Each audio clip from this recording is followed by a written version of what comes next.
केंद्रीय संचार राज्य मंत्री आकांक्षी जिले बस्तर में केंद्र की योजनाओं का लेंगे जायजा।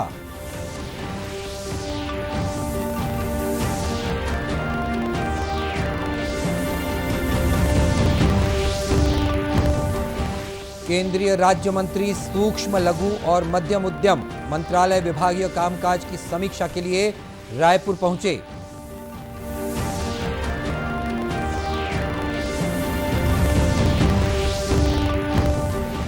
मुख्यमंत्री ने सरकारी अस्पतालों में सिर्फ जेनेरिक दवाइयां ही लिखने के दिए निर्देश।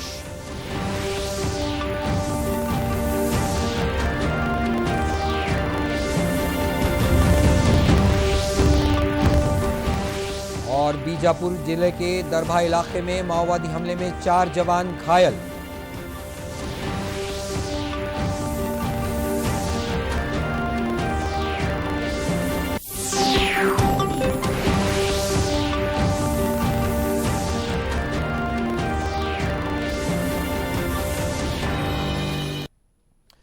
नमस्कार, आप देख रहे हैं दूरदर्शन समाचार। मैं हूं मनीष अहलूवालिया और अब समाचार विस्तार से। केंद्रीय संचार राज्य मंत्री देवू सिंह चौहान सामाजिक न्याय पखवाड़ा के दौरान आकांक्षी जिले बस्तर के प्रवास पर छत्तीसगढ़ पहुंचे। उन्होंने इस मौके पर पत्रकारों से चर्चा करते हुए कहा कि वे केंद्र के निर्देश पर आकांक्षी जिले बस्तर में चल रही योजनाओं की समीक्षा करने आए हैं।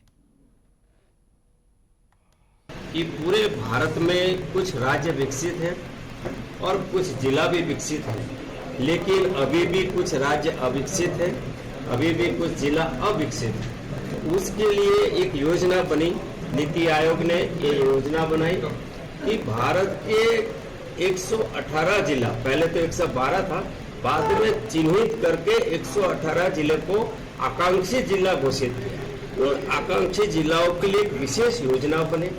राज्य सरकारों और राज्य सरकार के विशेष अधिकारी उनका एक नोडल ऑफिसर की हैसियत से उनका पूरा केयर करें। जो योजनाएं एक राज्य में एक जिले में लगनी चाहिए, जो योजनाएं भारत सरकार जिले के साथ लगनी चाहिए, उन जिलाओं को विशेष महत्व देकर, विशेष योजना बनाकर, विशेष आवश्यकता होने पर फंड देकर उस जिलाओं को बाकी जिलाओं की कंपेयर में विकास की दौर में लाया जाए।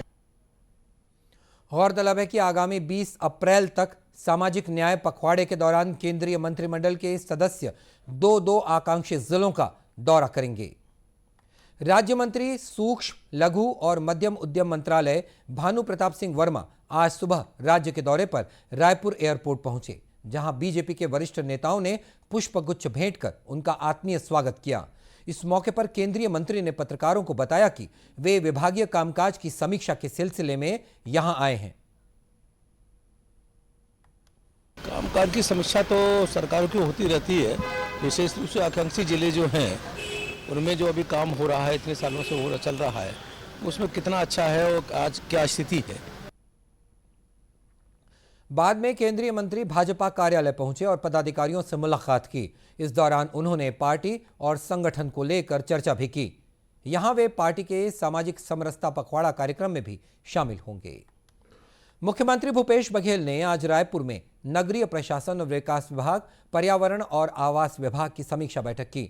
मुख्यमंत्री ने बैठक में धन्वंतरी जेनेरिक मेडिकल स्टोर योजना की समीक्षा भी की। इस दौरान सरकारी अस्पतालों में जेनेरिक दवाइयों के बजाय ब्रांडेड दवाइयां लिखने पर कड़ी नाराजगी जताई। उन्होंने कहा कि जो सरकारी डॉक्टर ब्रांडेड दवाइयां लिखते हैं उन पर कड़ी कार्रवाई की जाए।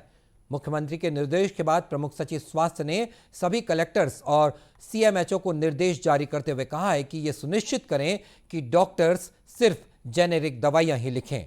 बैठक में मुख्यमंत्री ने निर्देश दिए कि मकानों के लिए लेआउट पास करने का अधिकार अब नगर निगम को सौंपा जाएगा। अब तक टाउन एंड कंट्री प्लानिंग विभाग द्वारा लेआउट पास किए जाते थे। नागरिकों को किसी भी काम के लिए 2 कार्यालयों के चक्कर नहीं लगाने पड़ेंगे। मुख्यमंत्री ने नगरीय निकायों की संपत्तियों को फ्री होल्ड करने के भी निर्देश दिए हैं।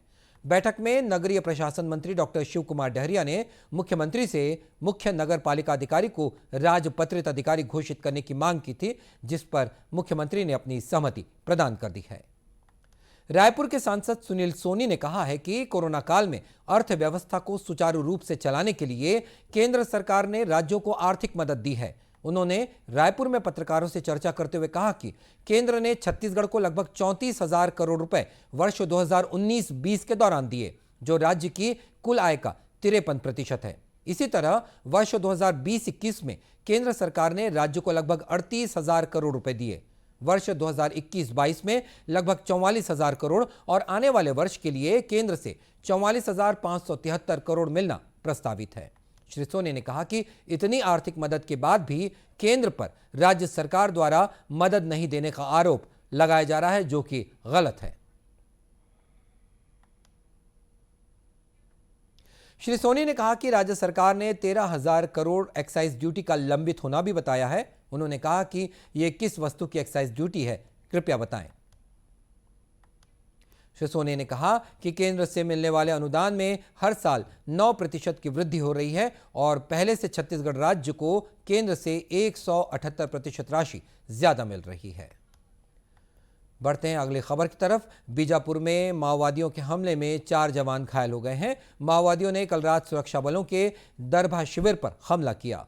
बस्तर आईजी सुंदरराज पी ने बताया कि कुटुरू थाना क्षेत्र के सीएसएफ 4th बटालियन के कैंप पर यह हमला किया गया। माओवादियों ने कैंप पर 10 से ज्यादा बैरल ग्रेनेड लॉन्चर दागे। इस हमले में 4 जवान घायल हो गए।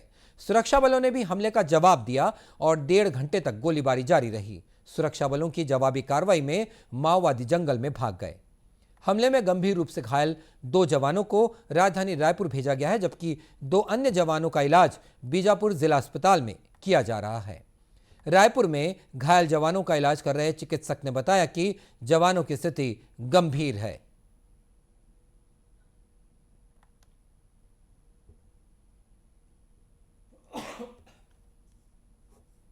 अभी जो हमारे पास 2 मरीज आए हैं, सीआरपीएफ वाले जवान हैं दोनों। तो ब्लास्ट हुआ था, ब्लास्ट के कारण दोनों की हालत अभी वैसे स्टेबल है, लेकिन उसमें से एक को छोटे छोटे छुरे घुसने के कारण कई सारी चोट लगी है। बाकी दूसरा जो ध्रुव पेशेंट है, उनको ये नीचे की पैर की हड्डी पूरी टूट गई है और हड्डी मांसपेशियों फाड़ के बाहर निकली हुई है। छोटी उंगली टूटी हुई है, वो पूरा निकल चुकी है, तो उसका बचाने का प्रयास अभी किया जाएगा, हाथ को और पैर को। बाकी कंडीशन अभी स्टेबल दिख रही है। गौरतलब है कि दरभा इलाका माओवादियों का गढ़ माना जाता है। आईजी ने बताया कि इस हमले के बाद सुरक्षा बलों ने इलाके में अभियान और तेज कर दिया है।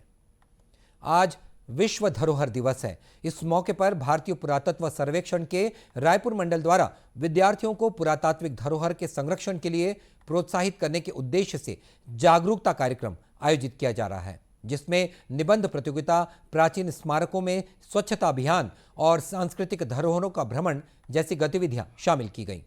भारतीय पुरातत्व सर्वेक्षण के रायपुर वृत्त के अधिकारी डॉक्टर नित्यानंद ने बताया कि इस वर्ष विश्व धरोहर दिवस की थीम है विरासत और जलवायु, जिसका उद्देश्य जलवायु परिवर्तन से विश्व धरोहर को होने वाले खतरे के प्रति लोगों को जागरूक करना।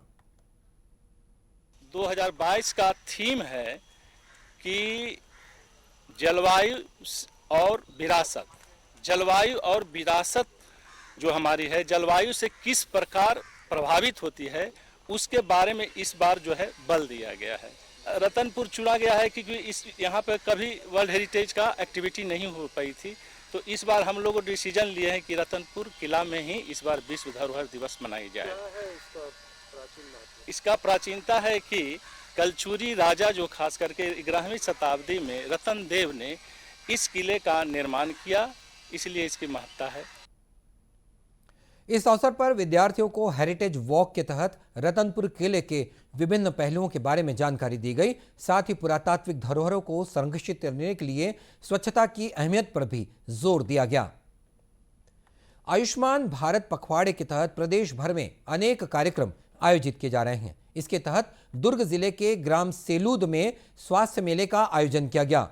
सामुदायिक स्वास्थ्य केंद्र में आयोजित इस मेले में सभी तरह के रोगों की जांच और उपचार कर दवाइयों का निःशुल्क वितरण किया गया।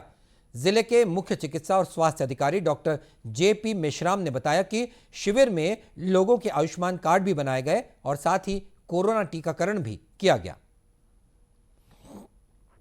इस स्वास्थ्य मेला में हम जो है लोगों को स्वास्थ्य की सभी सुविधाएं प्रदान कर रहे हैं, चाहे वो सुबह योग क्लास हो, चाहे उसमें हमने पंजीयन काउंटर रखा हुआ है।